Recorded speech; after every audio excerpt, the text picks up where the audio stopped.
जय श्री राम। नमस्कार दोस्तों, स्वागत है आप सभी का आपके अपने YouTube चैनल चंद्रमनीषा भक्ति पर। दोस्तों, आज की इस वीडियो में हम लोग उसके आगे का अध्याय पढ़ेंगे जहाँ तक हम लोगों ने पढ़ लिया है श्री रामचरितमानस। अगर दोस्तों आप वीडियो पर नए हैं तो प्लीज़ जाकर सारी वीडियो को देखते आइए, तब जाकर आपको ये सारी कथाएँ आपको समझ में आएंगी दोस्तों, और आपको अच्छा भी लगेगा। तो चलिए दोस्तों, शुरुआत करते हैं आज का अध्याय। दोस्तों, हम लोगों ने इस दोहे तक पढ़ा है जब तुलसीदास जी कह रहे हैं, क्योंकि भगवान श्री राम जी दीनों पर दया करने वाले हैं, वो बिना कारण जाने ही दीनों पर दया करते हैं जो उनकी शरण में आता है। तो दोस्तों, वो कह रहे हैं, रे हे शठ मन, तू कपट और जंजाल छोड़कर उन्हीं का भजन कर।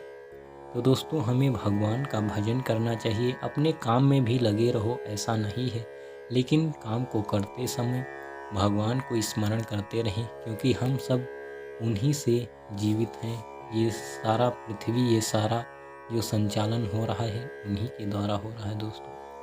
तो चलिए अब आगे पढ़ते हैं।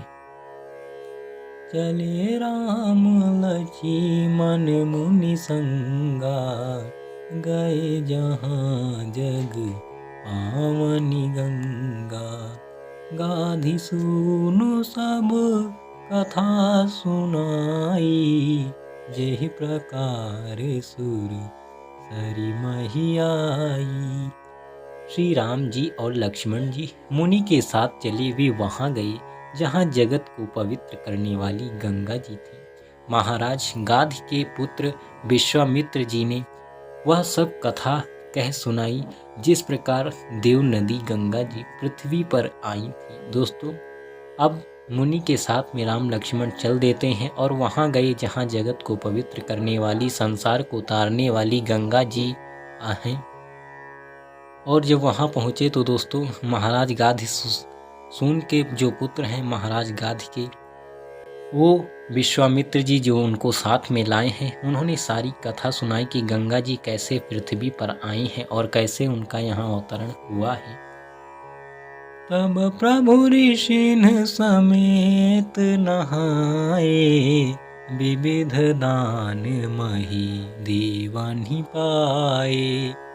हर्षि चले मुनि वृंद सहाया, बेगी विदेह नगर नियराया। तब प्रभु ने ऋषियों सहित गंगा जी में स्नान किया। ब्राह्मणों ने भांति भांति के दान पाए। फिर मुनि वृंद के साथ वे प्रसन्न होकर चले और शीघ्र ही जनकपुर के निकट पहुंच गए। दोस्तों, अब भगवान ऋषियों के साथ में गंगा जी में स्नान किया और फिर वहां से जब आगे बढ़े तो जनकपुर निकट आ चुका था। और रम्यता राम जब देखी, हर्षि अनुज समेत विशेषी। बापी कोप सरित सरनाना, सलिल सुधा सम मनि सोपाना। श्री राम जी ने जब जनकपुर की शोभा देखी तब वे छोटे भाई लक्ष्मण सहित अत्यंत हर्षित हुए। वहाँ अनेक बावलियाँ, कुएं, नदी और तालाब हैं, जिनमें अमृत के समान जल है और मणियों की सीढ़ियाँ बनी हुई हैं। दोस्तों, जनकपुर की सुंदरता देखकर, वहाँ की शोभा देखकर दोनों भाई अत्यंत हर्षित प्रसन्न हो जाते हैं। वहाँ के बावली और कुएं, तालाब, नदी देखकर, जिनमें अमृत के समान जल भरा है और मणियों की सीढ़ियाँ हैं, और बहुत प्रसन्न हो गए। गुंजत मंजुमत रस भृंगा, कूजत कल बहु बरन बिहंगा।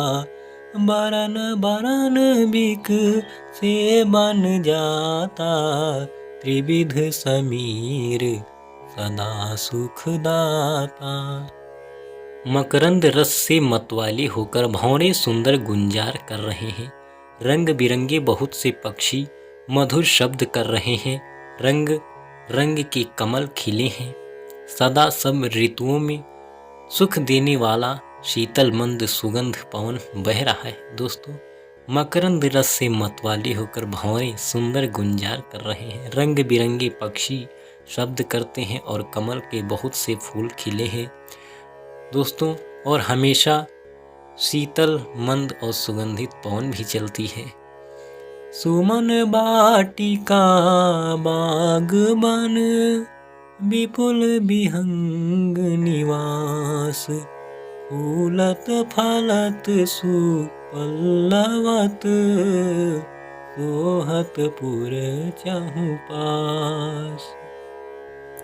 पुष्प वाटिका फुलवारी बाग और वन जिनमें बहुत से पक्षियों का निवास है, फूलते फलते और सुंदर पत्तों से लदे हुए नगर के चारों ओर सुशोभित है दोस्तों। वहाँ की सुंदरता, पशु पक्षी और फुलवारियाँ बाग बहुत ही सुंदर लगते हैं और सुंदर पत्तों से लदे हुए नगर के चारों ओर सुशोभित होते हैं।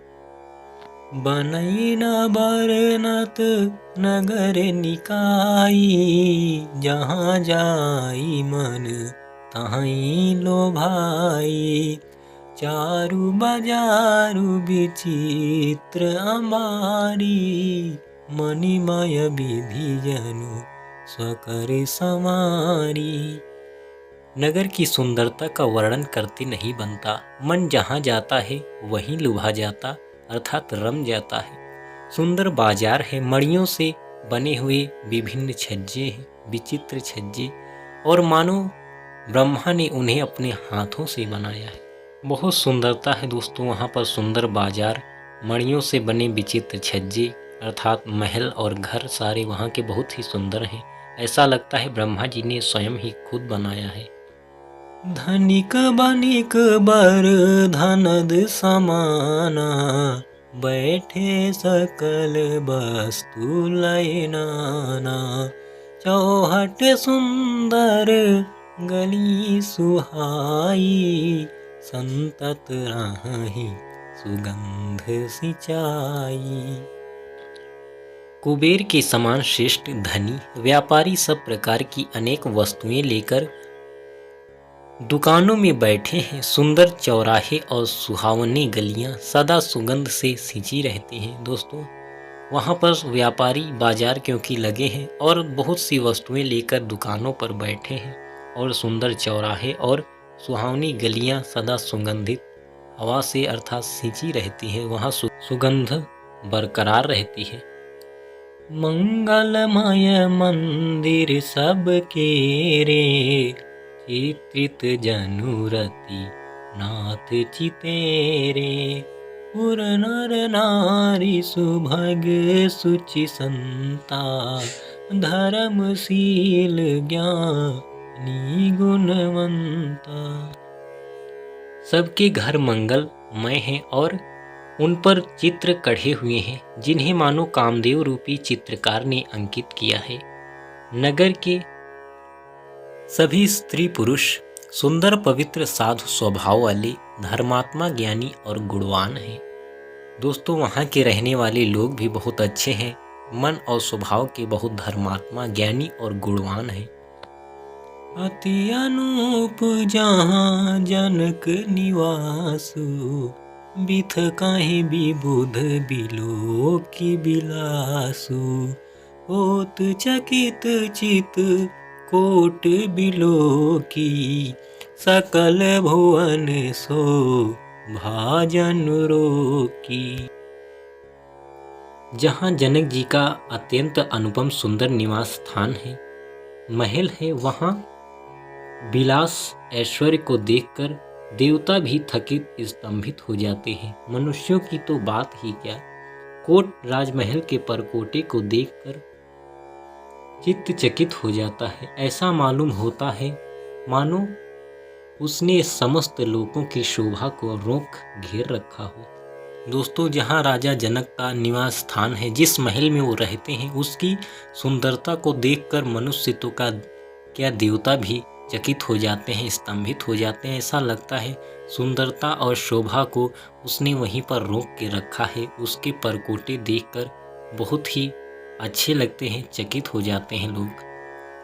धावल धाम मानी पुरट पट, सुघटित नाना भांति, सिय निवास सुंदर सदन, शोभा किमी कही जाती।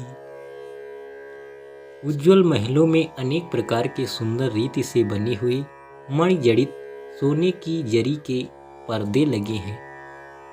सीता जी के रहने के सुंदर महल की शोभा का वर्णन किया ही कैसे जा सकता है। दोस्तों, उज्ज्वल महलों में अनेक प्रकार के सुंदर रीति से बने हुए मणियों से जटित सोने, अर्थात उसमें मणियाँ लगी हुई हैं, मोती लगे हुए, सोने चांदी के जरी के पर्दे लगे हैं दोस्तों। और जहाँ सीता जी का सुंदर निवास है, जहाँ महल है उनका, उसकी शोभा का तो वर्णन ही कैसे किया जा सकता है।